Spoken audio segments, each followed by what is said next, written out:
It was so exciting to read this play. I didn't know the gritty bits that were inside the story. So why do you have the same haircut as Hillary Clinton? I resent that question. So she comes up and she says, my husband and I have been arguing about this for years, and I think it's an artifact. What do you think?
That is the real thing. Juan DeMarcos and the legendary Afro-Cuban All-Stars. You might have seen Buena Vista Social Club. Even if you didn't, you've been hearing them ever since. Just one of the great bands of all time. And so great to have them here on Pi. They're going to be at Jazz Alley right here in Seattle all through the weekend. And you are going to meet Juan DeMarcos, and you're going to hear more music, of course, coming up on Pi. What is Pi? Well, Pi is the flavor of the Northwest. Pi is life, Pi is arts, it's culture, it is the fascinating people who live here and stay here, and it's the beauty that flows through when we are lucky enough to get something like the Afro-Cuban All-Stars. Pi is about Northwest culture, and you're a part of it. We want to hear your story ideas for this show, your photos. We want to see your video. We want to know what you think on Twitter and Tumblr. I'm Bill Radke, and every week we're going to have a theme on Pi. And this week's theme is back stories, because every story has a backstory to it, and a lot of times it's just as cool as the story itself. So, coming up, how to find if that cool-looking rock that you ran across is actually an ancient artifact. It has a backstory. Also, the backstory of Ken Burns, how the great Ken Burns got into documentaries, and what is the deal with his hair. The backstory of Ken Burns' hair not changing in 30 years, coming up on Pi. All right, we're going to go back in time now. Let's go back to the 1950s when the search was on to discover DNA. Actually, what was the structure of DNA? We were trying to figure this out. And there were scientists, you know the famous ones, James Watson and Francis Crick. Okay, they were in that hunt. And if you look at the history books, they did it. Watson and Crick, they're the famous guys. But there is a backstory that you might not know. This backstory is about another scientist in that same race whose role gets overlooked. Florangela Davila shows us how that story is finally being told. It's the kind of question you'd expect to see on a TV quiz show. This is for the game. What is the shape of DNA? A double helix, Jimmy. You are correct. But in the early 1950s, what DNA actually looked like was a big mystery, one that fueled a frantic race to be the first to figure it out. And the Nobel Prize-winning team who solved this mystery? James Watson, Francis Crick, and Maurice Wilkins. But what about this woman? Rosalind Franklin was a scientist in England in the 1950s. She also worked in Paris. It was so exciting. It was so exciting to read this play. To read about, first of all, a period of history that I didn't know anything about. I knew Watson and Crick, and I knew a little bit about DNA from science class, but I didn't know this story. I didn't know the gritty bits that were inside the story. Those gritty bits form the story behind the story. It's a little-known tale about scientific ambition, betrayal, and a scientist named Rosalind Franklin. It was her X-ray image, known as Photograph 51, that actually led to the discovery of the double helix. But she was never given credit for helping solve the puzzle. She died before the Nobel Prizes were handed out.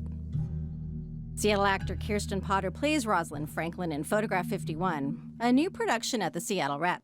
There's a lot to this play that I think it can appeal in a lot of, to this cancer researcher I talk about. She's another female scientist, and she's like, sweet, I'll go. You know, I mean, that's kind of all it took with her. To other people, I do think it's a story about trying to be true to yourself when you don't really have a lot of sympathy about who you are. Rosalind Franklin was an English chemist who wore pearls in the lab while unlocking the secret of life. But it was the 1950s, and she was at King's College in London, where she had to put up with an old boys' club of scientists. Because she knows she can compete. She knows she can think. No one listens. Or, you know, I mean, Dr. Wilkins. She calls him over and over again. Dr. Wilkins. She's a doctor. He's a doctor. They're equals. They're partners. Yes, Miss Franklin. All right, Mr. Wilkins. No, it's Dr. Wilkins. Miss Franklin. Seriously? My name is Rosalind, but you may call me Miss Franklin. Everyone else does. Fine. Of course, I prefer Dr. Franklin, but that doesn't seem to be done here, does it, Mr. Wilkins? Dr. Wilkins? Dr. Wilkins, I don't joke. I take my work seriously, as I trust you do too. It was a sexist situation, you know. She was in a situation where she couldn't even go into the senior common room to eat lunch because she was a woman. So, you know, from a male perspective in 2013, you know, it's clear why she was not happy. Take your steps this way on the diagonal as opposed to going straight. Before directing this play, Braden Abraham didn't know anything about Rosalind Franklin.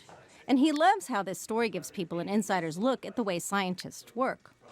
The sense of collaboration, the sense of competition, the sense of getting to something unknown, making that discovery. I think that those are the parts that are really interesting. Our instruments felt like extensions of our own bodies. But the play shows us the cost of ambition, how we can be cruel in the race to be first. And it leaves us wondering, was Rosalind Franklin a victim? Playwright Anna Ziegler doesn't think so. She was not a simple character, and that she was up against a lot of obstacles, but she also got in her own way, I think, in a big way. There's a big debate about whether she would have won the Nobel had she lived, because, you know, it's not given posthumously. So people talk about this a lot, and I think there's a big contingent of people who believe she would have gotten the Nobel, maybe instead of Maurice Wilkins, who was added on as the third person to get it alongside Watson and Crick.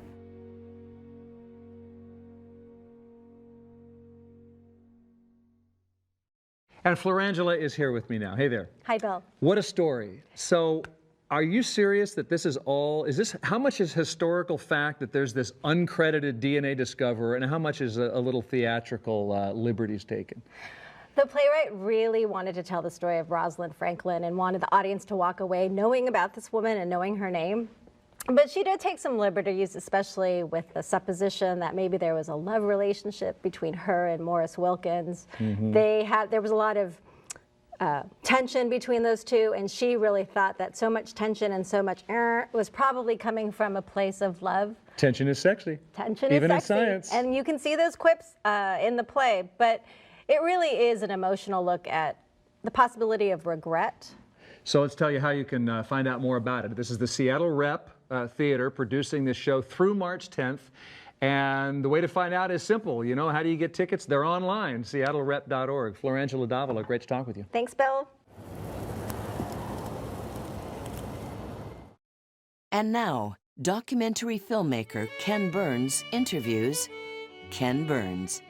So why documentaries? Why not something cooler like feature films? Yeah, I get this all the time. I'm hopelessly stuck in doing documentaries. I'd like to do a feature film.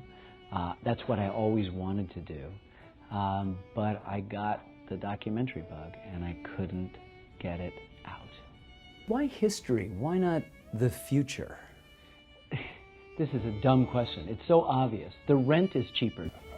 Are you still there?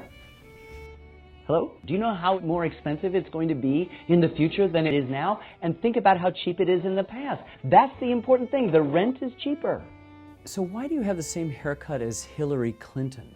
I resent that question, completely resent that question, because Hillary Clinton, if you would just Google haircut Hillary Clinton, there are a million different styles. I have had the same Beatle haircut since 1975. John, Paul, George, and Ringo are my witnesses. This has not changed at all since 1975. That is 37 years ago, the same haircut. Hillary Clinton, you turn around, and in the morning she's got one haircut, and in the afternoon it's a different haircut. This is ridiculous. I'm almost done with this interview. Look, I don't have that much time. Can you put that Bolex down? You know, all of your films focus on America. Do you have something against all the other countries? So did you notice that there's an Atlantic and a Pacific? Do you think they're there for no reason? They're there to separate us from everyone else. Now, don't talk to me about Canada or Mexico. They're benign neighbors. But everybody else, they're separated by two mighty oceans. We're in luck here. And so, I don't want to go anywhere else.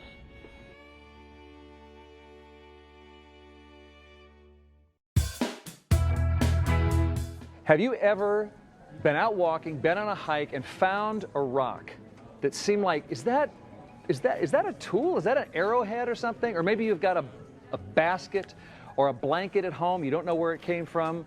Well, I'll tell you what, that rock might be more than just a rock, and those baskets might be art. How can you find out? Well, we're going to tell you right now, because Julie Stein is with me from the Burke Museum of Natural History. Hi. Hi. Tell us a story. This happens. There's a husband and wife, and they had a bet going. They did. We have an artifact ID day. We've had it since 1985. This is our 28th year.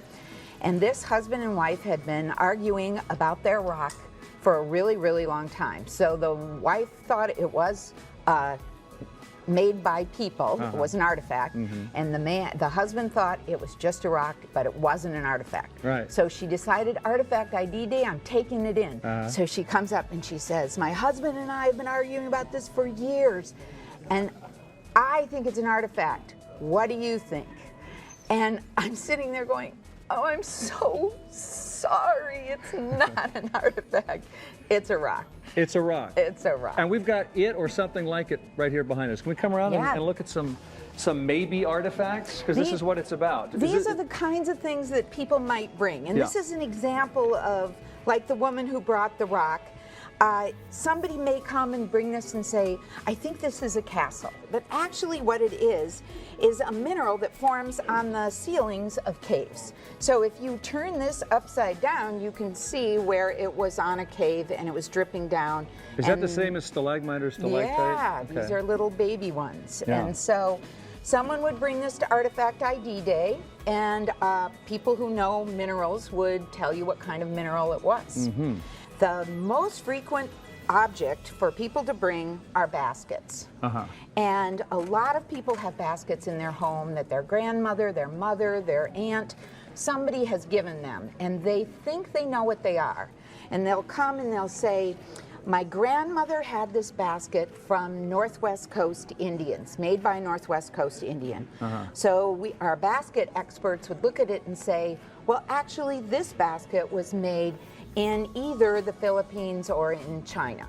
And there's 1,000 like it. And there are many, many baskets, all of them beautiful and precious, and people love their baskets. And they love to learn more about their objects. Now, this whole idea that somebody could have something in their house that could be a rock or it could blow the mind of a natural history museum it reminded us here at PBS, we've got a famous show called Antiques Roadshow. Wonderful show. It's kind of like that, right? Yes. And we've got Billy, Dave, and Hildy, staff members who have stuff that might really cool blow your mind grapes. That the Who staff knows? here brought in, and they're going to tell them some information about it. All right, let's do it. Thank you. So tell me what you brought in. I brought in 2 stones that I found at a known arrowhead site north of Santa Monica Mountains in California. These are artifacts. They're made by Native Americans. Been living, of course, in California for generations and generations, thousands and thousands of years. This one's sort of interesting because I think it was a multi-use tool. I'm just going to sort of point you toward some areas that are of interest to me that I see when I take a look at it, and one of them is these flake scars. So somebody's hitting it here and then sort of bashing off these flakes very purposefully. And they might be using those flakes to make smaller tools. These have been made for thousands and thousands of years. So there's, I could not give you a time period for these, but they're definitely very typical of what you would find in California. So tell me what you've brought in today. Well, I brought in what I now know as a billiken. For some reason, I called it a tumty. This is from my grandfather, Carl Johnson, who was a gold miner up in Alaska in the late 1800s.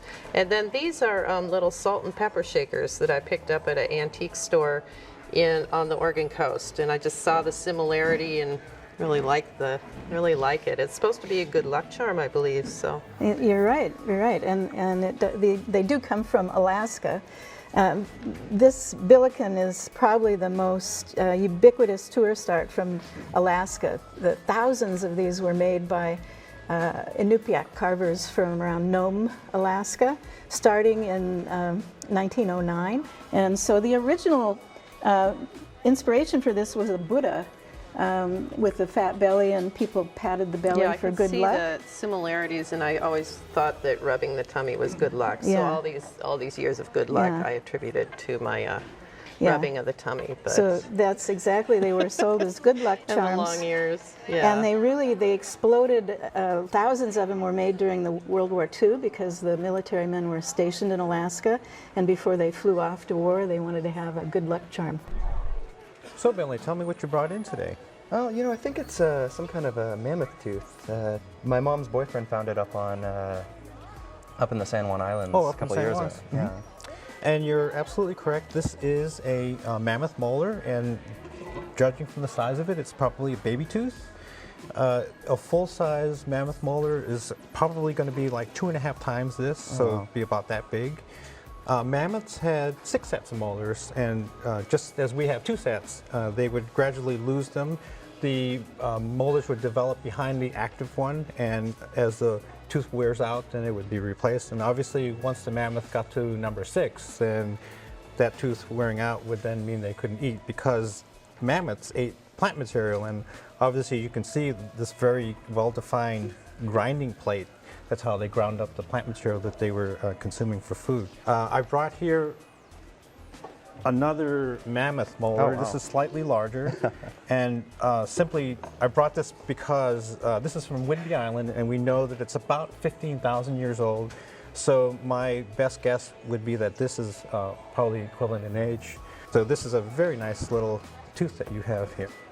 Okay, so now Artifact ID Day that we've been talking about is coming up when? What do people do? It is Saturday, February 9th from 1 o'clock to 3:30.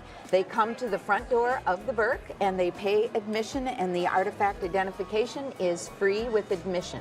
Okay, so Julie Stein, that's Artifact ID Day. It's great. Thank you for joining us. Thank you for having us.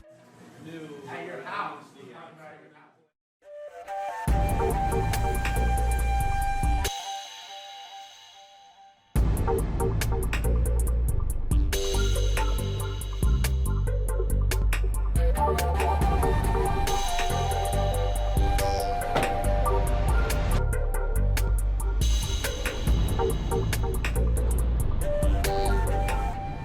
It's a great neighborhood. This past summer they had a Bruce Lee Film Festival here. Oh yeah? Yeah.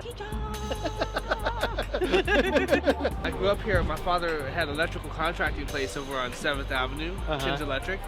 And I remember down here when this whole place was just being reconstructed. There's a lot of changes down here throughout the years. It's just a whole new feeling, you know, of community.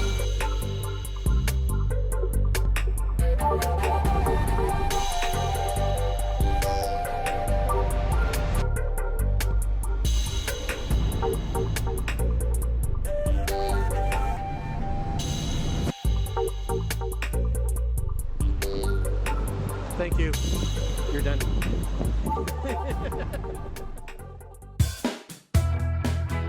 Ladies and gentlemen, once again, if you please, Juan DeMarcos and the Afro-Cuban All-Stars.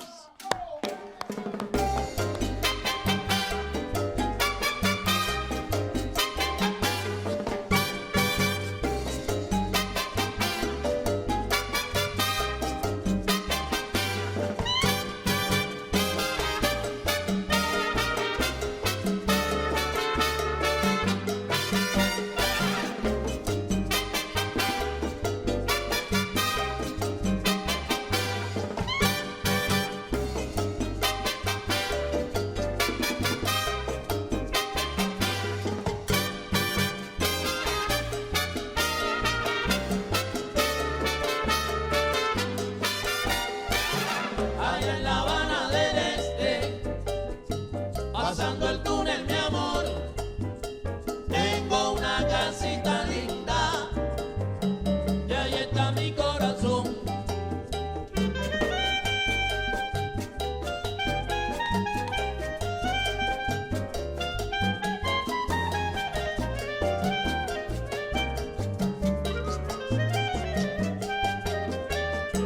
Allá en La Habana del Este, pasando el túnel, mi amor, tengo una casita linda y ahí está mi corazón.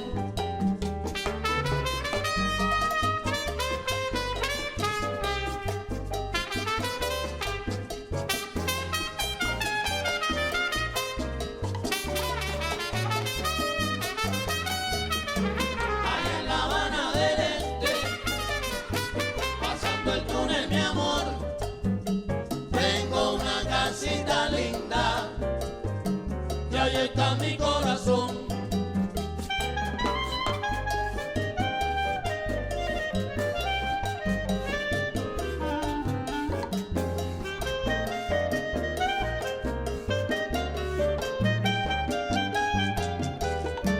Allá en La Habana del Este, pasando el túnel, mi amor, tengo una casita linda y ahí está mi corazón.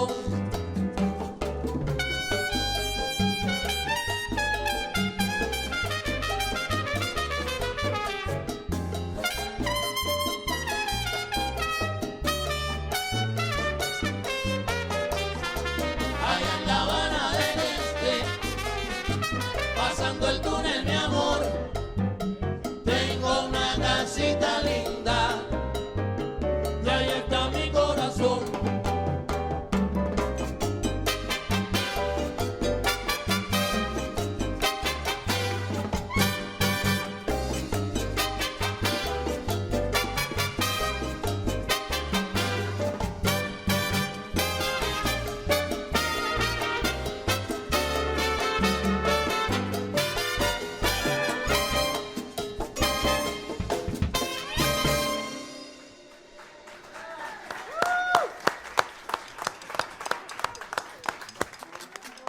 The Afro-Cuban All-Stars and the great Juan DeMarcos. So great to have you here. Love it. And also with me, Abe Beeson, Evening Jazz on KPLU. Abe, you know that Seattle's got a lot of love for Latin jazz. Yeah, there's bands like Tumbao and bassist Dean Schmidt. They have wonderful Cuban music bands featuring mostly American musicians. Oh, yeah. But there's just a real love for Cuban music here in town.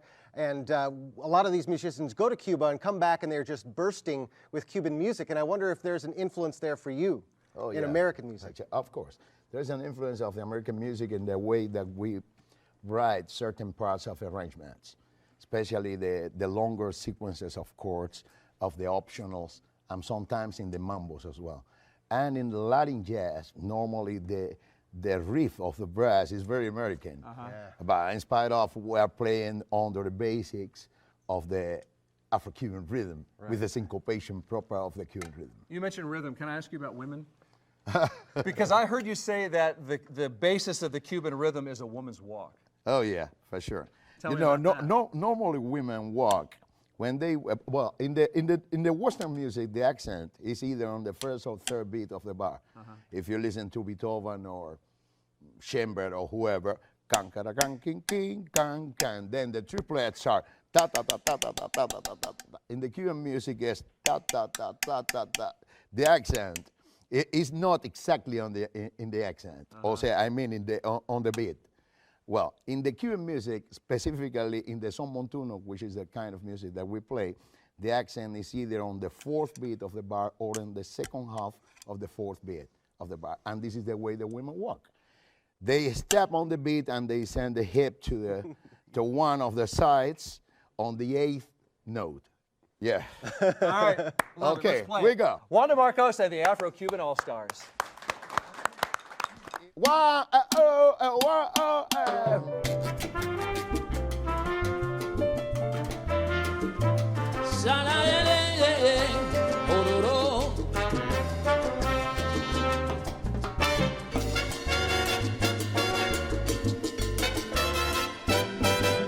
Ayer me convertí en un bárbaro. Ayer te maltraté sin tener razón. Hoy amanecí muy apenado. Local production of Pi is made possible by BECU. We are looking out for one another. We're putting people ahead of profit. We're the largest credit union in Washington, and we think it's time doing the right thing became the popular thing. We are BECU. That's all we got time for on this week's edition of Pi. Ain't it beautiful? We want to thank the Seattle Rep. We want to thank Ken Burns Hair, the Burke Museum, KPLU, and of course my friends behind me, the great Juan DeMarcos and the Afro-Cuban All-Stars. You're going to be able to hear them all through the weekend at Jazz Alley right here in Seattle, Dimitri's Jazz Alley, and you can find all the stories from tonight's program online at kcts9.org/Pi. I'm Bill Radke. Thanks for tuning in. We're going to be back with you next week when we have more Pi.